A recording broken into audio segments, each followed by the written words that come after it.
software. I've tweeted out the link. I've updated it on Universe Today. I don't know what to do. I don't know what else to say. I have no coffee and I'm sad. That's what I have to say. Really? I don't know how many coffees I've had today. It's either 2 or 3. So that means I can have more coffee. If I don't know, then I need more coffee. I have like half a swallow left in my coffee cup, and it's my second cup, and that apparently is not enough. So what's the picture behind you on the one of the it looks like a lunar eclipse? Did you take that or? Oh no, this is by Babak Tavares. Oh yeah, of course. Astronomy Without Borders, yeah. Yeah. So yeah, this was something that we put together a couple of years ago for a science cafe that we did in Greece. That's terrific. So, he's a phenomenal photographer. Although you can't see it, but I'll stand up and grab it. I have a photo on the wall. Actually, I just need to tilt my camera. So that up there with the lightning and the dome is one that I took. Wow. Yeah. Where was that from? That's at McDonald Observatory when I tried to inadvertently get myself struck by lightning.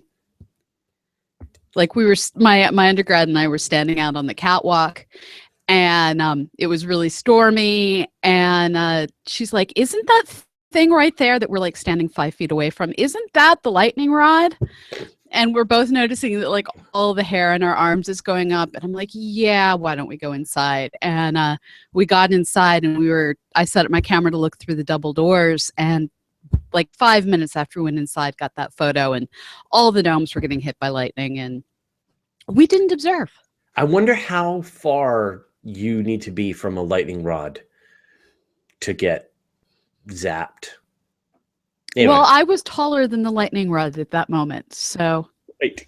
You were the highest object on on the dome, yeah. So yeah. Let us say hi to some people.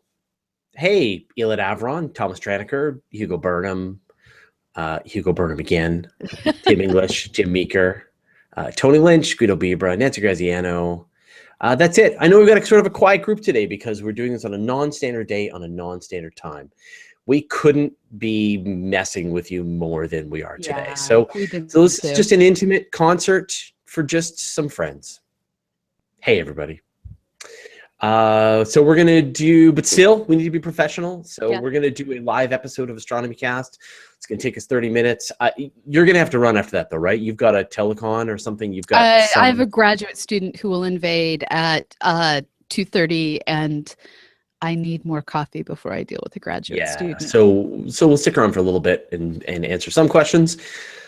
Thomas says that a lightning bolt can jump 10 kilometers sideways.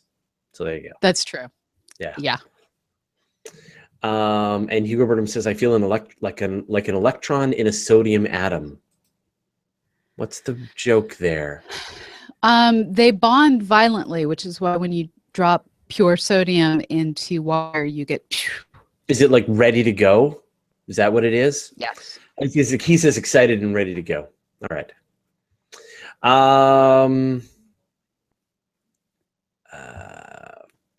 Whoa.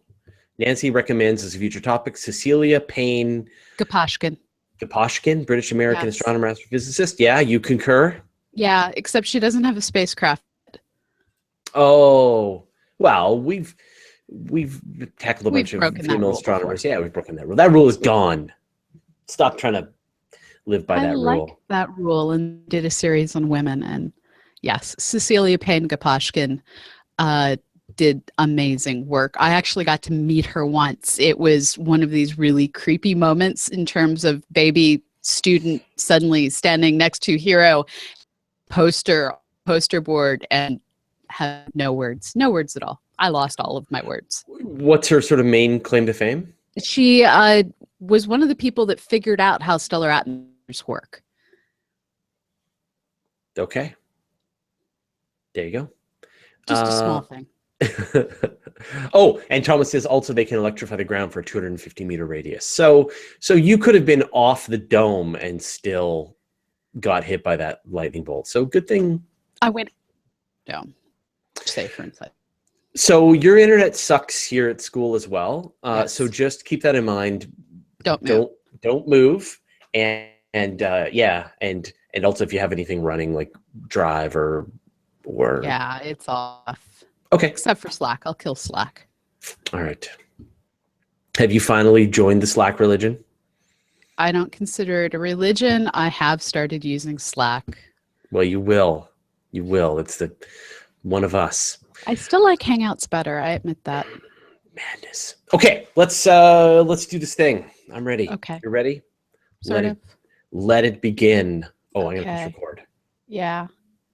I have pressed record, and yes, waveforms. Okay. Preston, I'm using a different mic. So sorry. I hope this doesn't suck. At least finally we'll sound roughly the same. Okay, here we go.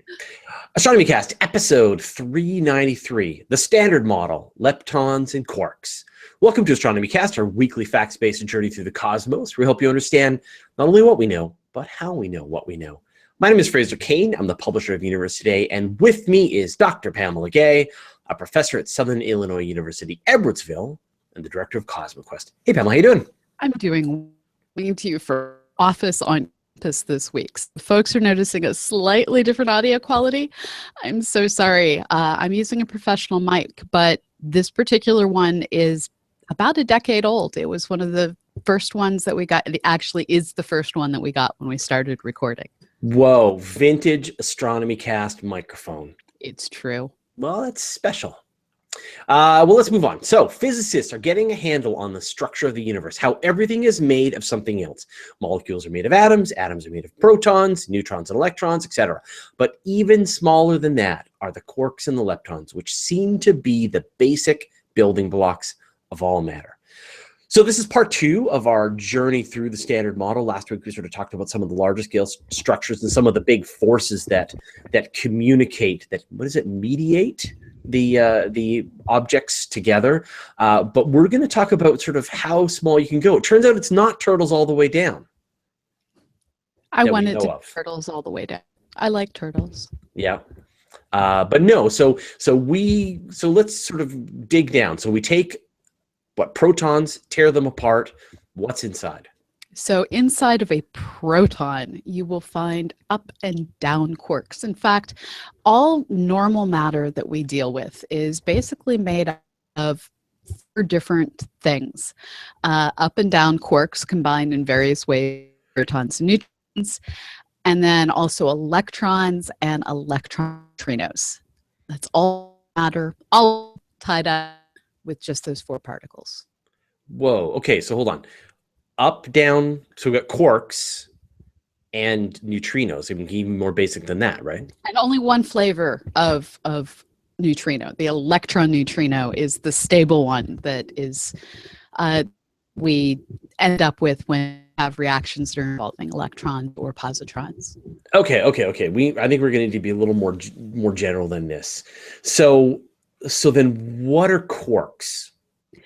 Quarks are itty bitty little tiny, but not so tiny that they're easy to make, particles that have a electric charge that is either positive or negative 2/3 or 1/3, and they bunch up in different ways to form different kinds of particles.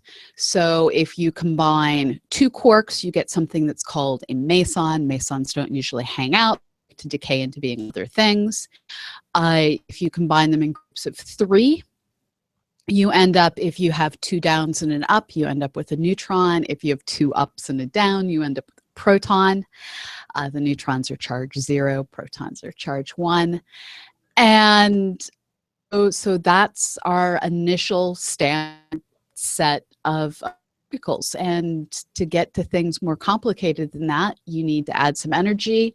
And with that extra energy comes a little bit more instability.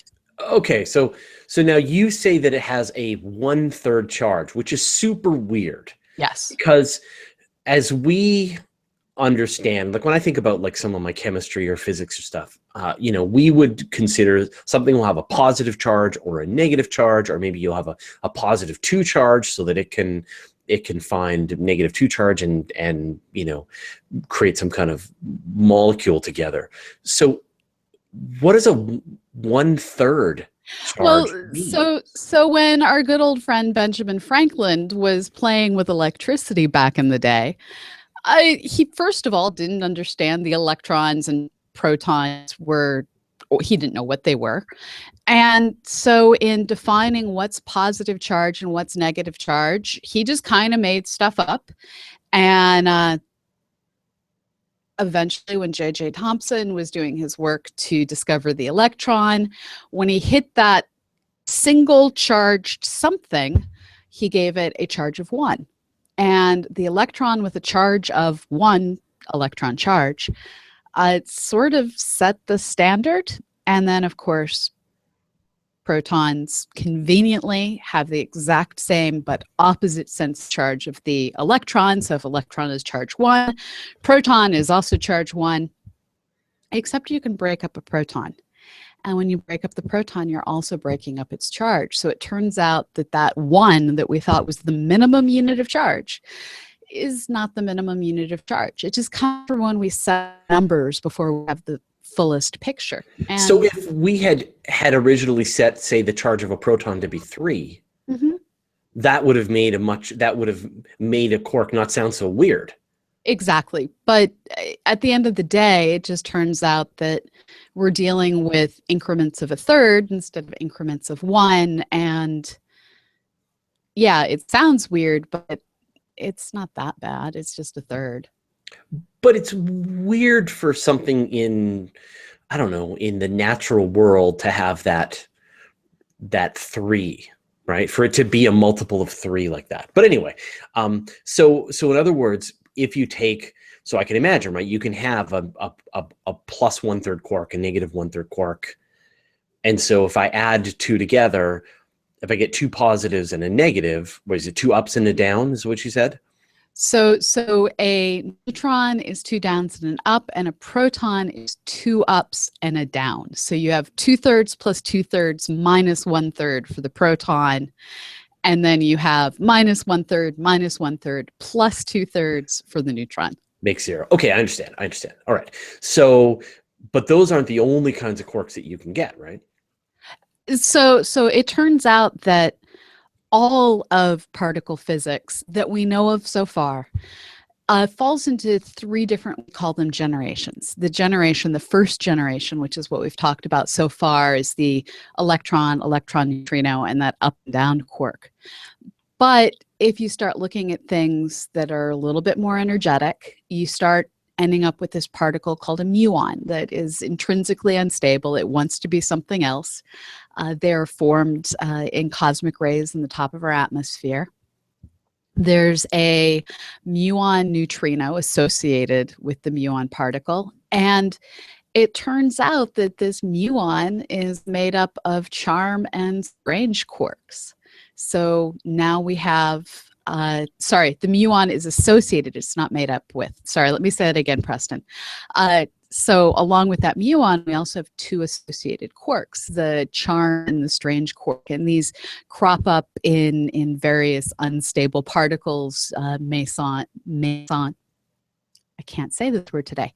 Mesons, for instance, that are made up of charm and strange, or something that exist. Although it's usually a charm and an anti-charm and a strange and an anti-strange that get added together to make these particles.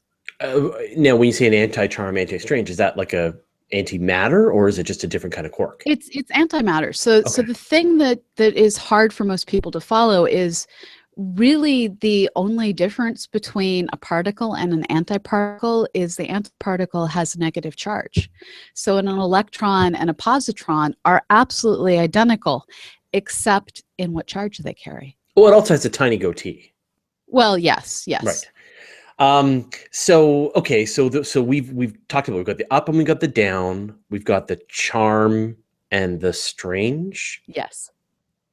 And And if I was to sort of look at, like, say, the charge of a charm, comparing that to like the up and the down, or like what differentiates them from the ones that make up the protons and the neutrons? It's literally a difference in what their mass is, what the intrinsic total amount of energy, that E equals mc squared, that goes into making these. So the up, and the reason I tied it back to that E equals mc squared is when we start talking about this kind of subatomic particle, we stop using normal mass terms and we start talking about the gigaelectron volts divided by the speed of light squared that the particles have.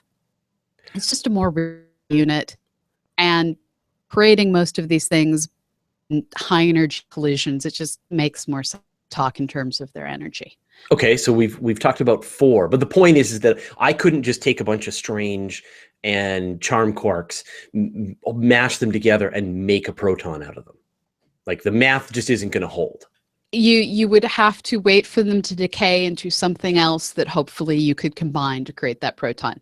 A charm and a strange, as they are, they weigh too much. The up and down are 0.002 and 0.005. In other words, little tiny amounts of gigaelectron volts.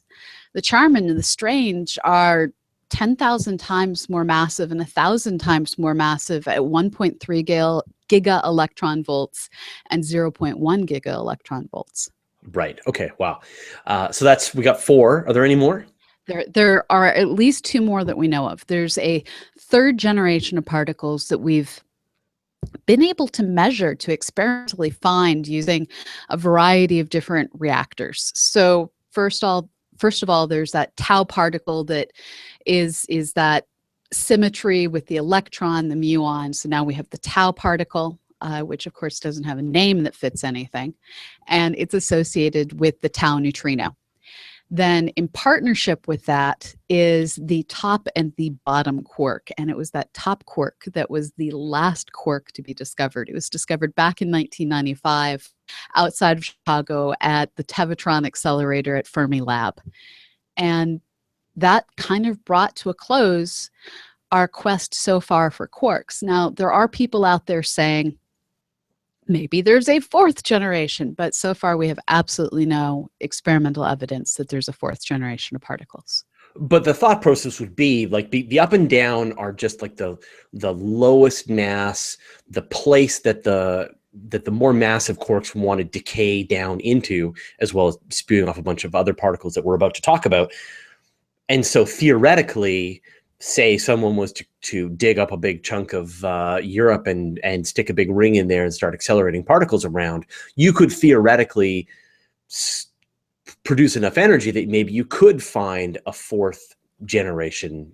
But so far they failed, right? Well, we're just starting to reach high enough energies, and there isn't a theoretical thou shalt have a 4th generation. And there have so far been no hints in the experiments that have been done thus far that there's a 4th generation. But we didn't know about that 2nd generation of particles until a muon decided to surprise people that were studying cosmic rays. And tau particle was something that got discovered during accelerator collisions. It's possible as we build to higher and higher energies, the top quark is at 173 gigaelectron volts, and then the Higgs boson is at 126 gigaelectron volts. These are high energy particles. It could be that as we start to turn up the accelerators to higher and higher energies, we could find a 4th generation, but it's not required. And I mean, does the math predict it, or Nope. is it no? Okay, so it's not like somebody has gone,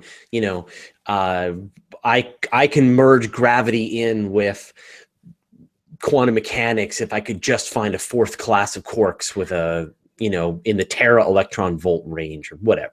Yeah, no, no. And the thing is, with the standard model, and this is something that we hit on some in our last episode, the standard model isn't a predictive theory as much as it is well, we've seen this, this, and this. It seems like there's a hole here, kind of like when the periodic table was created.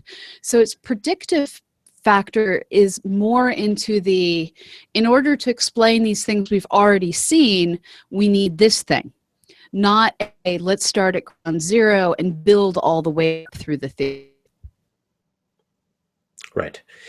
Okay, so we've got the quarks, and these are literally the building blocks of all the matter that we know, the up and the down, the ones which are the stable ones that are the building blocks of neutrons and protons, whatever. But there is a whole other class of item, which are the electrons and and there's a whole set of leptons which come along with that as well. So we've talked about quarks. Let's talk about leptons. So the leptons are those electrons, those muons, and those tau particles that I brought up.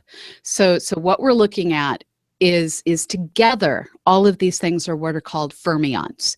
These are particles that have spin that is a multiple of half, and we don't need to go into spin today. It's just one of those words that people gave for things that particles have. It's not like an electron is actually spinning. We just say it has something called a spin. So particles that have a spin that is a multiple of 1/2, so 1/2, 3/2, 5/2. These are called fermions, and they follow the Pauli exclusion principle. So for instance, if you have 2 electrons in an shell in an atom, one will be spin up and one will be spin down. And this is what leads to things like degenerate matter that we've done shows on before in white dwarfs, where all of the electrons pretty much have to lock into specific energy levels to allow everything to pack in close enough. So fermions are things with spin half. They include leptons, which are neutrinos, and are electron, muon, and tau particles. And they are quarks, which are up and down, are charm and strange, and are top and bottom. Now those quarks, they combine, lots of vocabulary today. Yep.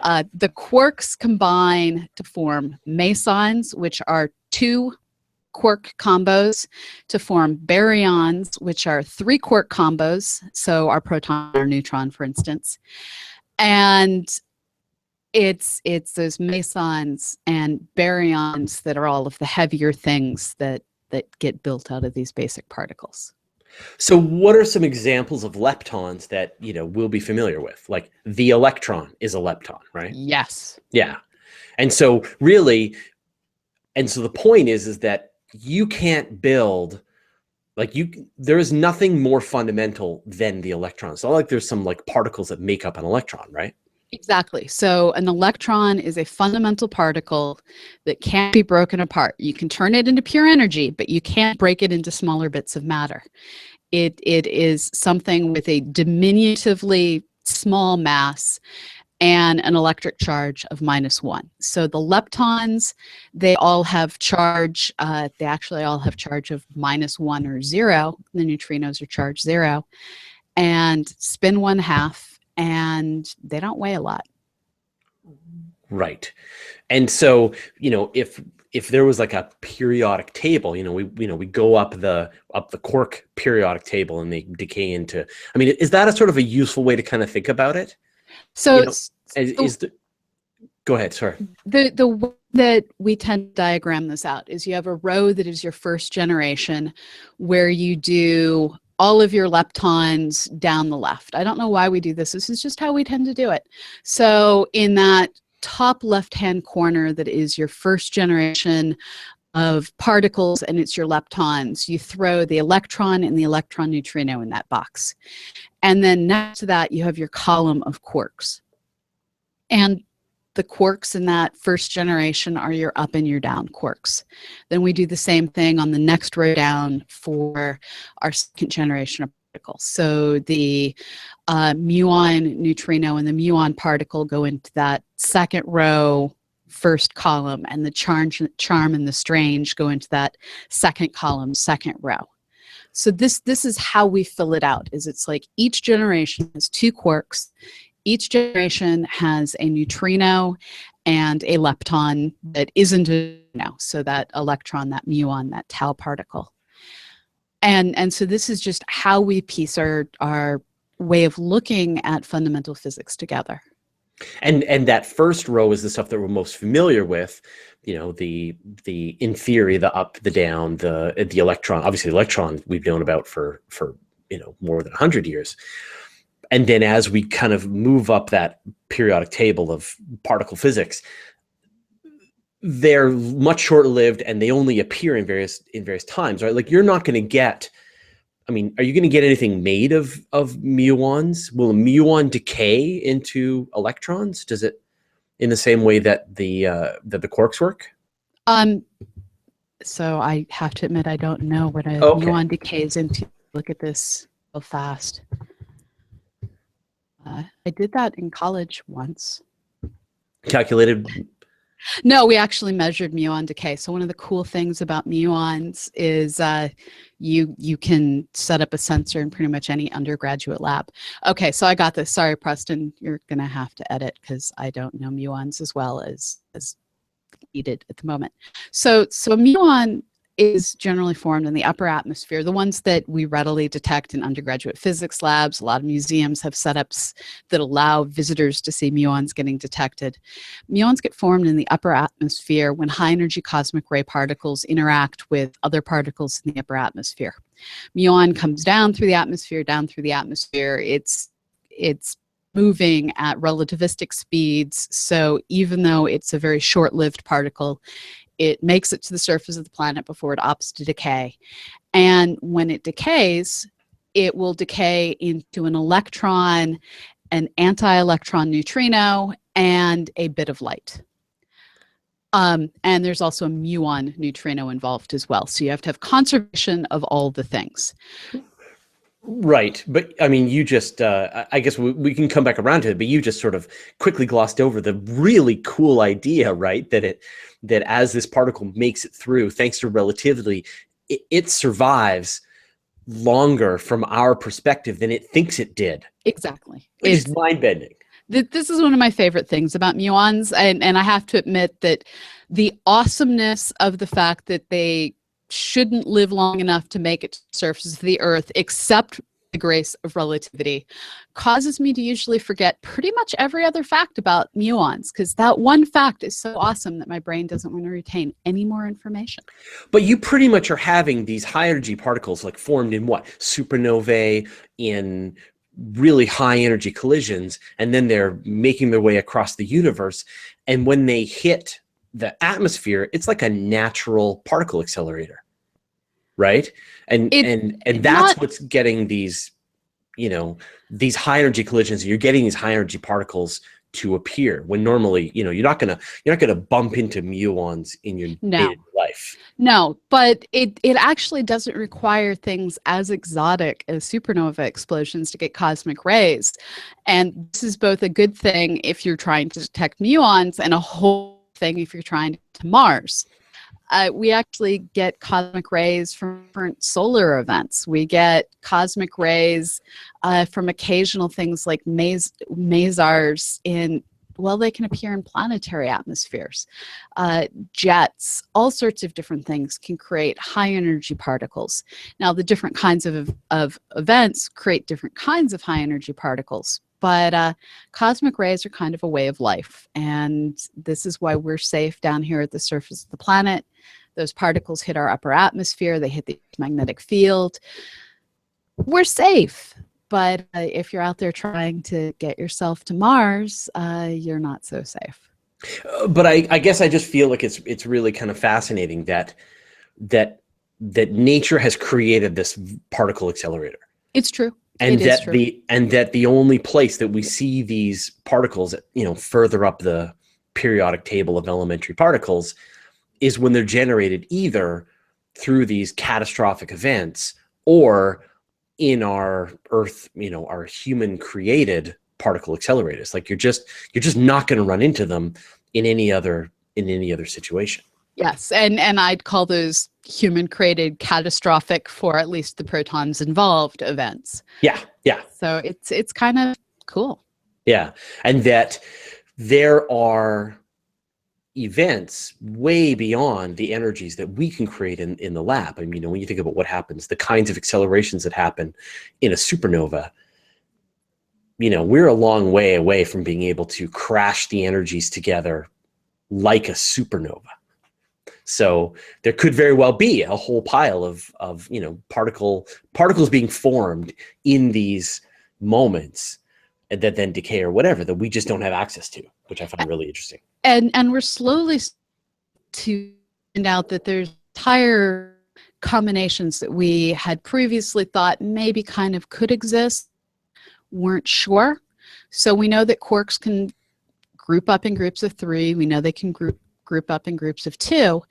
And there is brand new evidence, fresh out here in 2015, that there are at least 2 ways that groups of 5 quarks can come together and form new particles that we're uncreatively calling Penta Quarks.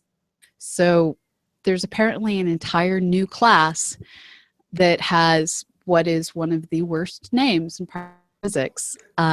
So now it goes mesons, hadrons, and pentaquarks. You don't like pentaquark? Not when siblings are fully named mesons and hadrons. So I'm just kind of imagining. I guess the point is that you could get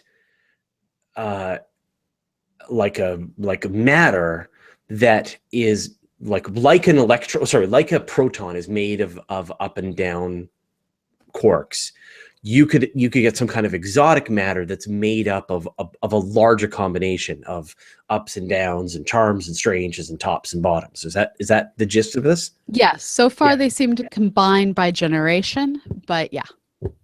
So you could have like 3 ups and 2 downs, and that would create some kind of. Now, when you say a hadron, you're talking about like matter, right? Like atoms are hadrons, right? Atoms are a combination of hadrons and leptons. Right. Protons and neutrons are hadrons. Right. Okay. So the point being, like, you could end up, but that's super weird, right? Because it's not an atom of hydrogen, which is made up of the 3 quarks like they all are. It's made up of 5 quarks. Super weird. But why do you say it's super weird? We also have mesons that are combinations of 2 quarks, and in general, we kind of ignore their existence unless we're in physics. That's also super weird. They're all super weird. I love that things that are new ideas to you are super weird. It's super weird. Well, okay, so let's just, kind of reaching the end of the time. So why don't we just do a quick recap just to make sure that I understand it and that everybody else understands it. Okay. Because we see all these words like quark this and quark that and lepton this and hadron that, right? Yes. So, okay. So I'm going to give people the recap, and you tell me if I go off the rails, right? Okay. All you need to know, really, for the vast majority of everything out there in the universe, it's matter. It's atoms. It's protons and it's neutrons and electrons. So all of those protons and electrons, they're made up of quarks, and the 2 quarks you need to care about are the ups and the downs. No, you goofed it. It's the protons and the neutrons. Protons and the neutrons. Sorry, the protons and the neutrons are made of the quarks. Yes. And then combined together with them are the electrons, and those are leptons. So.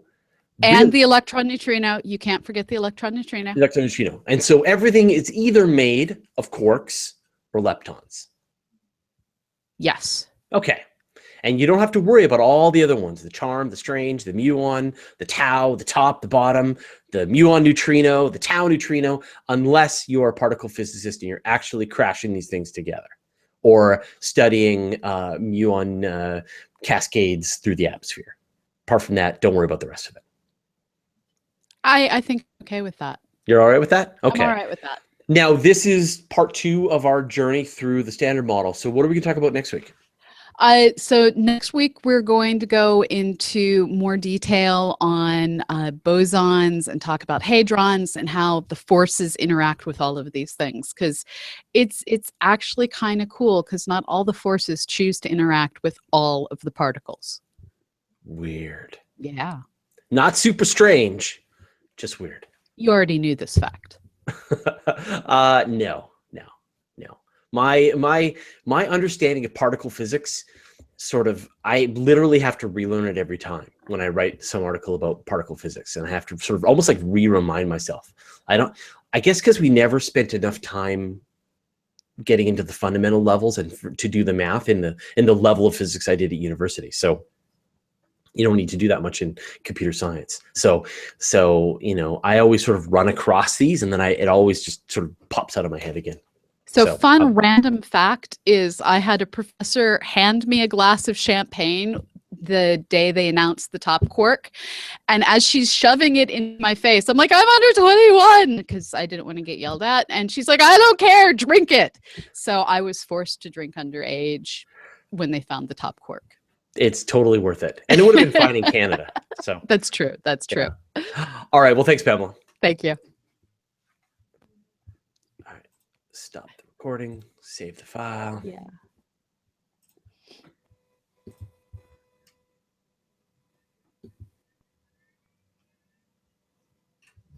The ergonomics on this computer are completely different from at home.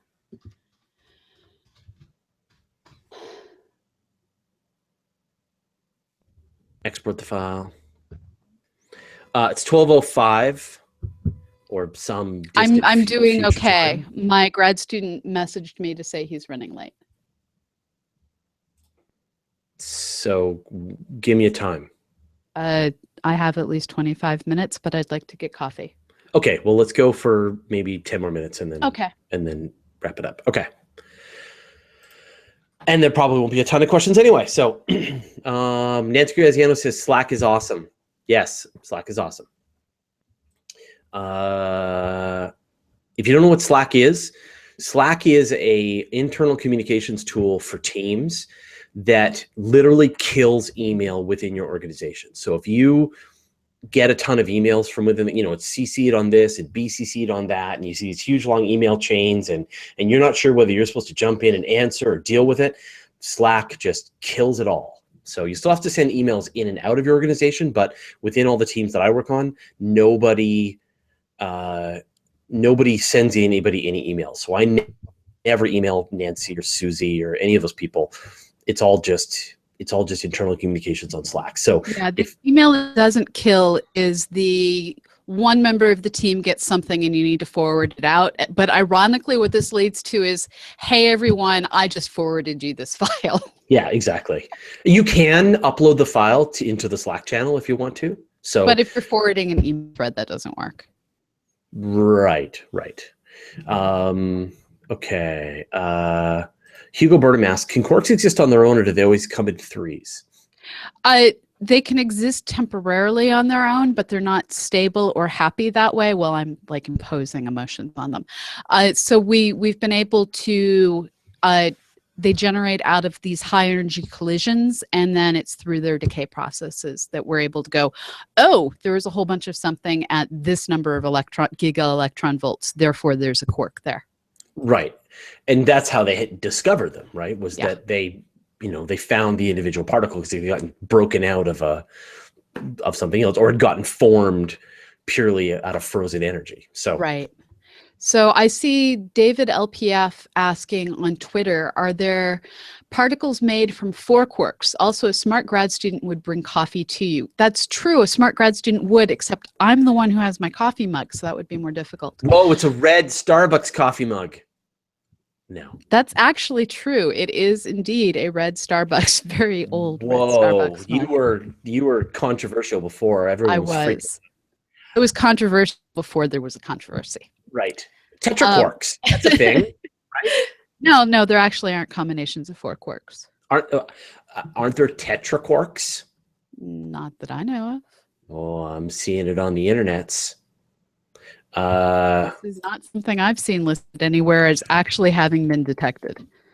So a tetraquark in particle physics is an exotic meson composed of 4 valence quarks. In principle, that means it doesn't exist. That exactly. Means Yeah. Sorry. Yes. In principle, a tetraquark state may be allowed in quantum chromodynamics, a modern theory of strong interactions.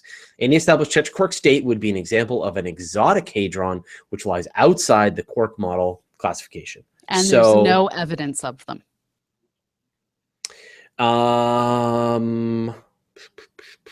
In 2007, someone announced the observation of a possible Tetra Quark candidate, and it was confirmed. No, a resonance at that energy was confirmed. That's not the same thing as the particle being confirmed. Yeah. So there's a few possible confirmations, but it's still way too early to come up with anything. So that's the name, and don't wear it out. Jim Meeker agrees about Slack. Awesome. So interesting side note, the guy who founded Slack, Stuart Butterfield, used to work with me in Vancouver in a company called communicate.com. And so, Stuart and I worked together back in 95 to 2000. And then I left the company.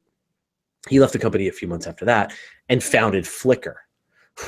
He sold Flickr to Yahoo. And what's hilarious is that Stuart was always trying to just make these games. So he made this original game called, what was it called? Game Never Ending, I think was the first game that he tried to create. And then that was failing. And so they created, and they did Flickr as part of that, and then founded Flickr. And then he took another crack at it with, I forget the name of his other game. Anyway, and then they were using Slack to communicate internally, and turn that into a business. Now it's worth billions and billions of dollars. So anyway, Stuart is a great guy, super genius, amazing guy to hang out with, and I'm so glad that he's being successful with Slack. All right, Richard Gustafson asks, do they have a half-life? So I guess the larger quarks will have a half-life, right? They'll decay into other things. Yeah, and it's actually the fact that it takes time for some of them to decay that led people to realize that there had to be something involved in some of the different processes. That was an amazingly vague statement. Essentially, if you look at certain decay reactions, you realize there has to be an intermediate particle in there somewhere, and it was from trying to figure out what the heck the properties of these intermediate particles were that people figured out that some of these quarks were in the equations. We got a question from Justin over on the Twitters at Flints. So how do you measure the strangeness of a quark? So it's more that there is a quark called a strange quark. Strangeness is a property, but that's really a completely different show, and is really hyper specialized information that like comes up for half a day in graduate school, and they're like, you don't need to understand this unless you do this research, and we all fled. That's super strange.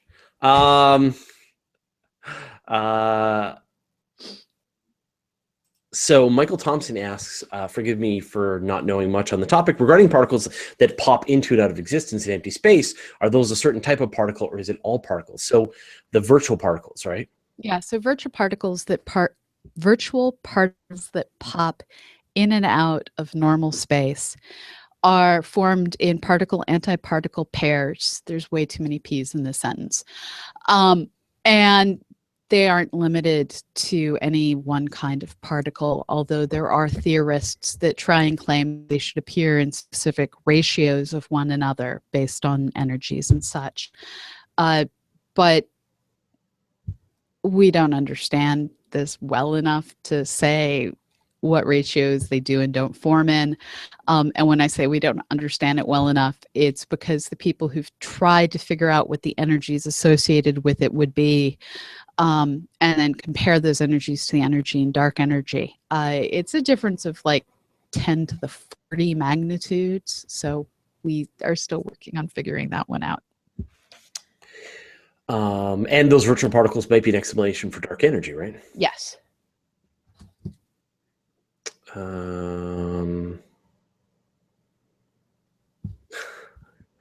Michael Jobin says, in Canada, underage drinking is a norm in my experience. I'm just saying that 19-year-olds can drink in Canada. 18, I think, if you're in Quebec. Yeah, not so in America. Elid Avron says, hey guys, don't forget to tune in to tomorrow for the Google Lunar X Prize Hangout hosted by me. Yay! With Team Space IL, who joined us on the Weekly Space Hangout a couple of weeks ago. Yep. Yeah, that's terrific. So that will be at 9:30 a.m. Central, which is 7:30 Pacific, 10:30 East Coast, and doing math in my head, I think that's 2:30 in the afternoon London. Did you count for relativity? No. Okay. Elot Avron says, bit off topic. Have you guys ever had to revisit a topic because the science around it has been changed significantly since the original recording? Pluto. Yeah, for sure. That's what you get when you send a spacecraft to a world. I mean, we haven't done Mars. We've gone back on several times. Sorry, which one? Mars, because of water. Ceres has changed quite a bit. Like what the hell? Higgs boson. I would say we know a lot more about dark matter than we did when we did our, when we first covered it 7 years ago. Yeah. Because it was more like Mond versus it being a WIMP, and now it's almost, certainly WIMPs at this point. Yes. Weak interactive massive particles, for those of you who don't know what it is, versus modified Newtonian dynamics. More understanding of neutrinos, maybe? No, I think neutrinos are good. I think neutrinos we figured out while I was still in grad school. Trying to think about anything astronomical, like anything like extragalactic. We're creeping up on having to rediscuss how supermassive black holes formed and galaxy formation. Large scale structure, I think we've done more than once. I would say we're starting to know how old Saturn's rings are. That seems to be pushing in they're old, but they look like they're young.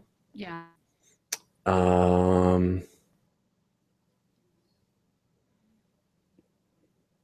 Is there water on the moon? Yes. Active water. You mentioned Mars. I think that's right. Like active water on Mars, things like that. Yeah. Okay. Yeah. So anyway, there's a bunch, but it's funny how in 8 years there's not a lot of really, really big ones and not a lot of really big things. Like the big one, dark energy, was discovered 98. So, a few years before we started the show. That's it. Yeah. And it's been 9 years. Yeah. But then, I mean, it's so funny, right? You look at all the stories that we have published on Universe Today, so much new knowledge, but it's all a lot of refinements. I don't really feel like there's big, amazing discoveries that have just overturned our understanding of everything. Extrasolar planets, maybe, is big. Yeah, that one's been refined, but it's sort of like the fundamental basics on how do you find these things? What are these things?